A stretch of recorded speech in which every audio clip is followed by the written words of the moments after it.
안녕하세요. 광테크입니다. 우리나라가 경제 성장률이 높았던 8, 90년대에는 개천에서 용난다 라는 말을 대체로 인정했었고 중산층의 비중이 높았던 시기가 있었습니다. 그러나 IMF 이후 경제 상황이 안 좋아지면서 특히 요즘에 계층 이동을 위한 사다리를 걷어찼다 등 부자가 되기 힘들어졌다고 토로를 많이 합니다. 양극화로 인해 그런 부분도 맞기는 하지만 잘못 알고 있는 점도 있습니다. 예전에 제가 올린 영상 중 환경 탓하면 발전이 없다 편에 이어지는 내용인데요. 신문 기사와는 달리 실제로는 과거보다 현재보다 미래에 부자 되기가 더 쉽습니다. 단순히 이 말만 들으면 무슨 소리야? 말이 돼? 이렇게 생각하실 텐데 무슨 논리로 부자가 되기 쉬운지에 대해 말씀드릴게요. 그러기 위해서 우선 부자다, 아니다를 나누는 기준부터 알아야겠죠. 보통 부자라고 생각하면 절대적으로 돈이 많은 것을 생각합니다. 하지만 부자다, 아니다를 나누는 기준은 상대성입니다. 이 사실을 잘 알고 있어야 합니다. 예를 들어 보죠. 절대적 기준으로 50억을 가지고 있으면 부자라고 정했습니다. 길동이는 100억 자산을 가지고 있어서 부자라고 할 수 있죠. 그런데 철수, 영희 등 여러 사람이 열심히 돈을 벌어 누구나 다 50억을 가지게 됐을 때도 모두 다 부자라고 할 수 있을까요? 분명 이럴 때는 부자의 기준이 100억이라든지 200억 등 기준이 올라가게 될 겁니다.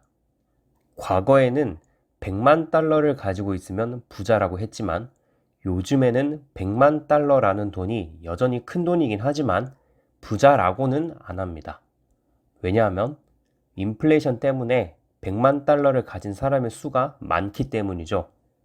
기준이 계속 바뀐다는 것은 정확한 지표로 삼을 수 없다는 뜻이기도 합니다.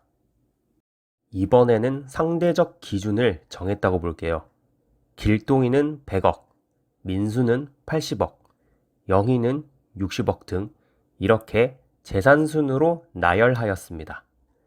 이 중에서 상위 10%만 부자라고 정했습니다. 길동이는 현재 100억을 가지고 있어 상위 10% 안에 들어 부자라고 할 수 있습니다. 하지만 철수가 열심히 돈을 벌어서 200억이 됐다면 상대적으로 길동이는 철수보다 가난해지는 겁니다. 다른 사람들도 열심히 돈을 벌어 길동이보다 돈이 많아지게 된다면 길동이는 상위 10% 밖으로 밀려나 상대적으로 점점 가난하게 되는 것이죠. 이러한 내용이 정말 중요합니다. 지금 부자라고 미래에도 부자가 아닌 겁니다. 다른 누군가가 나보다 돈을 더 많이 벌면 나는 상대적으로 가난하게 되는 겁니다. 옛날 전통 경제 체제에서는 통화량이 많이 늘지를 못했습니다.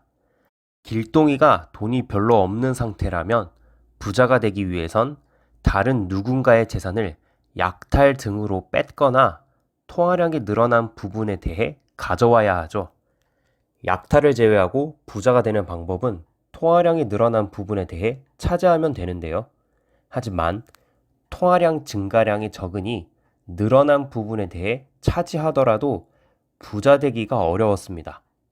그렇기에 옛날 전통 경제 체제에서는 한 번 부자가 되면 그것을 유지하기만 해도 계속 부자가 될 수 있었습니다.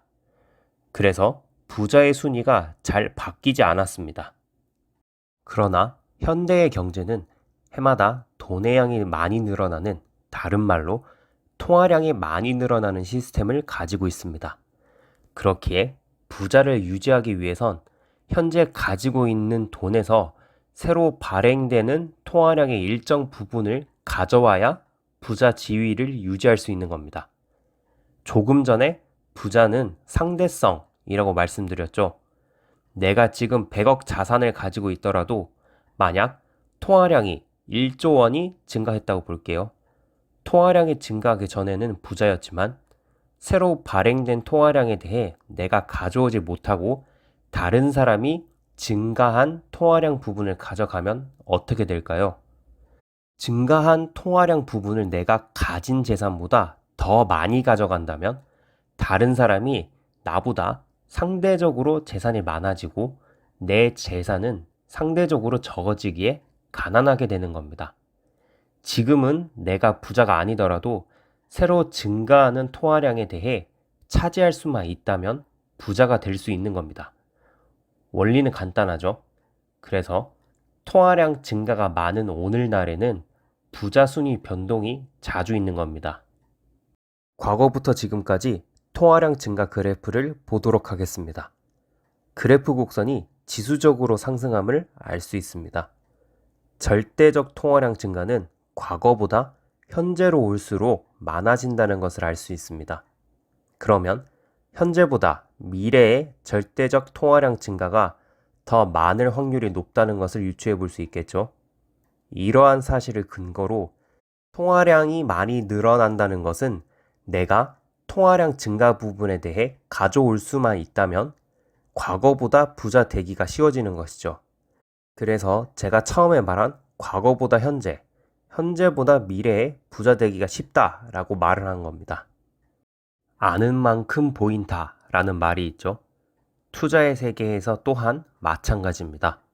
공부를 안 하면 계층 사다리가 없어졌다, 개천에서 용나는 건 불가능하다 등 이런 말에만 현혹되어 돈을 벌 기회가 눈앞에 있는데도 불구하고 놓치게 됩니다.